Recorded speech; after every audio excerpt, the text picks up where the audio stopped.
लोक में एक तोतली चुड़ैल सोना रहती थी।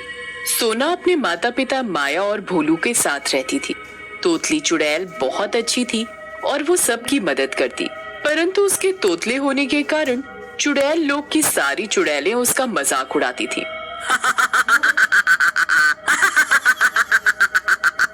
सोना चुड़ैल एक बहुत गरीब परिवार से थी। सोना चुड़ैल का परिवार बहुत मुश्किल से चुड़ैल लोक में गुजारा करते थे। सोना चुड़ैल के पास बहुत सारी बकरियां थी। वो उन्हें चराने के लिए रोज सुबह शाम लेकर जाती थी।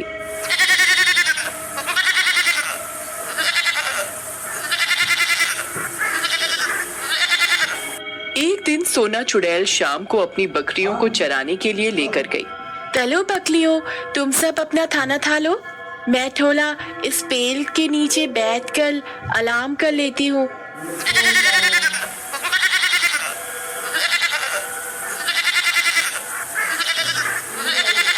सोना ये बात बोलकर एक पेड़ के नीचे बैठकर आराम करने लग जाती है और उसकी बकरियां खुद ही घास चर रही होती हैं।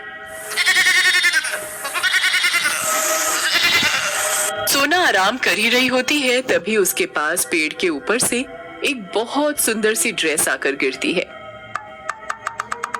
अरे ये क्या हुआ? पेड़ के ऊपर से मेरे ऊपर ये ड्रेस किसने खेली? सोना जोर जोर से चिल्लाती है। कौन है किसने मेरे ऊपर ये ड्रेस डाली? सोना के बहुत चिल्लाने के बाद भी कोई पेड़ से बाहर नहीं निकल कर आता। क्यों ना मैं इस ड्रेस तो घर ले जाऊं? अब तो घर जाकर चुड़ैल माँ ही बताएंगी कि इसका क्या करना है। सोना चुड़ैल अपनी बकरियों को चारा के उस ड्रेस के साथ अपने घर चली जाती है।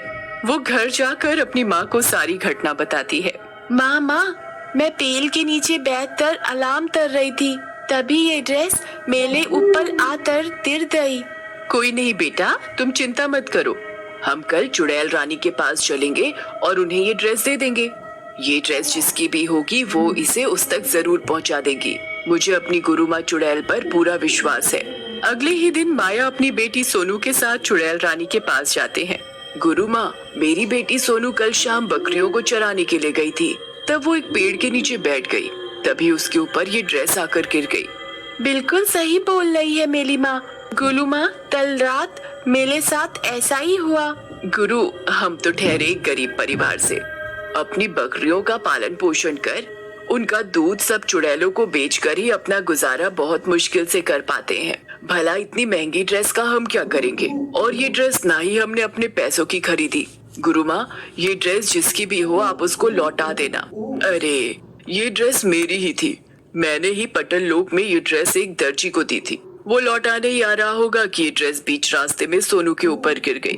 अरे ये तो बहुत अच्छी बात है गुरु माँ कि आपकी इतनी महंगी और सुंदर ड्रेस खोई नहीं और सोनू के ऊपर ही आकर गिरी। हाँ माया, तुमने बिल्कुल सही कहा, ये ड्रेस कोई साधारण ड्रेस नहीं है, ये विश पूरी करने वाली ड्रेस है। अरे वाह गुरु माँ, ये ड्रेस तो मुझे पहले ही इतनी सुंदर लगी थी, अब आपने इसकी खूबी बता दी तो मुझे ये ड्रेस और भी सुंदर लग रही है। पर मैं माया तुम्हारी ईमानदारी से बहुत खुश हुई हूँ। मुझे नहीं पता था कि मेरे चुड़ैल लोक में इतनी ईमानदार चुड़ैल भी अभी मौजूद हैं। अरे गुरु माँ, आप कैसी बातें कर रहे हो? हम भला ये ड्रेस वापस क्यों नहीं करते? चुड़ैल रानी माया और उसकी बेटी सोनू की ईमानदारी से बहुत प्रसन्न हो जाती हैं और वो जादुई ड्रेस माया को ही दे देती हैं। ये लो माया, ये ड्रेस तुम ही रख लो। मैं तुम्हारी ईमानदारी से बहुत खुश हुई हूँ। मैं चाहती हूँ कि ये ड्रेस अब तुम ही रखो। तुम इस ड्रेस से जो भी विश मांगोगे, ये ड्रेस तुम्हारी वही विश पूरी कर देगी। बस तुम ये याद रखना कि ये ड्रेस पूरे एक दिन में एक ही विश पूरी करती है, इसलिए तुम बहुत सोच समझकर इससे विश मांगना। माया और सोनू चुड़ैल रानी की ये बात सुनकर बहुत खुश हो जाते हैं। जी चुड़ैल माँ, हम याद रखेंगे। और हाँ, तुम इस ड्रेस की शक्तियों का गलत इस्तेमाल मत करना, नहीं तो ये ड्रेस खुद ब खुद तुम्हारे पास से गायब हो जाएगी। ठीक है चुड़ैल माँ, हम इसकी शक्तियों का गलत इस्तेमाल नहीं करेंगे। चुड़ैल रानी माया को वो जादुई ड्रेस उसके हाथ में थमा देती है और ड्रेस लेकर माया और सोनू खुशी खुशी अपने घर चले जाते हैं। घर जाकर सोनू अपनी चुड़ैल माँ माया से बात करते हुए, अरे माँ, आज तो हमारे लिए बहुत खुशी का दिन है। हम अब दो ताहे अपने मन की बात इस ड्रेस से बोलकर पूछ। हाँ बेटा, तुम बिल्कुल सही कह रही हो। पर तुम्हें याद है ना, चुड़ैल रानी ने क्या कहा था? इस ड्रेस का हमें कुछ भी गलत इस्तेमाल नहीं करना, नहीं तो हम इस ड्रेस से हाथ धो बैठेंगे। जी माँ, मुझे तब याद है। मैं तुझ भी ऐसा नहीं तलूंगी कि हम इस ड्रेस से हाथ धो बैठे। ये की ना समझदारों वाली बात मेरी चुड़ैल बेटी ने। माँ, इस ड्रेस दी तुची में आज हम पार्टी करेंगे। मैंने बहुत दिनों से अच्छा खाना नहीं खाया।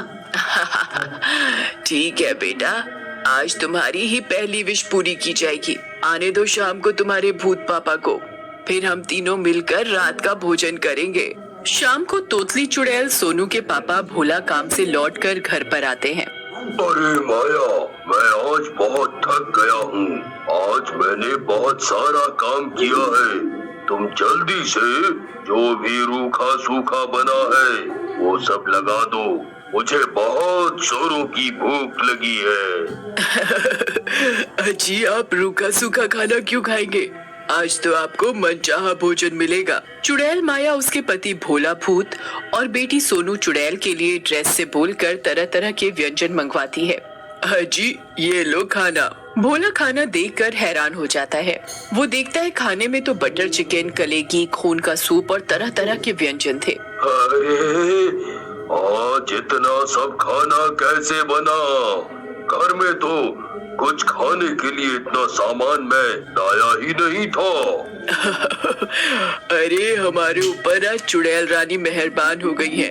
उन्होंने हमें एक जादुई ड्रेस दी है। उस ड्रेस से जो भी मांगोगे वो हमारी सारी विश पूरी कर देगी। बस हम उससे पूरे दिन में एक ही विश मांग सकते हैं। भोला भूत अपनी बीवी माया चुड़ैल की बात सुनकर बहुत खुश हो जाता है। अरे वाह, लगता है अब हमारे अच्छे दिन आ गए हैं। हमें अब ज्यादा परेशानियों का सामना नहीं करना पड़ेगा।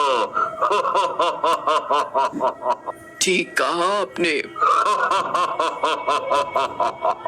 अच्छा, तो तुमने इसी खुशी में आज इतने सारे व्यंजन बनाए हैं? नहीं जी, हमने आज की विश इस ड्रेस से मांग ली कि हमें आज बढ़िया खाना खाना है। इस ड्रेस ने हमारे मन के हिसाब से सारे व्यंजन प्रकट कर दिए। भोला, माया और उसकी बेटी सोनू तीनों मिलकर उस रात बहुत अच्छा भोजन करते हैं। अगले दिन सोनू चुड़ैल लोक में अपनी दूसरी सहेलियों के साथ खेल रही होती है। सारी चुड़ैल मजाक मजाक में सोनू को मारने लगती हैं। अरे, मुझे मत मारो, मुझे मत मारो। चुड़ैलों में सोनू की एक सहेली चुड़ैल आशी। क्या बोल रही हो सोनू? दोबारा बोल कर दिखाना। अले, मुझे मत मारो, मुझे मत मारो। सब चुड़ैल सोनू के तोतले होने का बहुत मजाक बनाती हैं और ये देख सोनू चुड़ैल बहुत जोरों से रोने लगती है और रोते रोते अपने घर आ जाती है। घर पर माया सोनू को रोता हुआ देख लेती है। अरे सोनू, तुम्हें क्या हुआ? तुम इतनी जोर से क्यों रो रही हो? सोनू अपनी माँ माया चुड़ैल को सारी बात बताती है। सब मेरे तोतले होने का मजाक उड़ाते हैं, मुझे मारते हैं। मुझे आज आशी ने बहुत मारा और मेरा मजाक भी बनाया। माया को सोनू की बात सुनकर बहुत गुस्सा आता है। तुम चिंता मत करो बेटा, आज मैं ड्रेस से यही विश मांगूंगी कि तुम्हारा तोतलापन तुमसे दूर हो जाए और तुम हमारी तरह साधारण तरीके से बोलना सीख जाओ। हाँ माँ, ये तो बहुत अच्छा आइडिया है।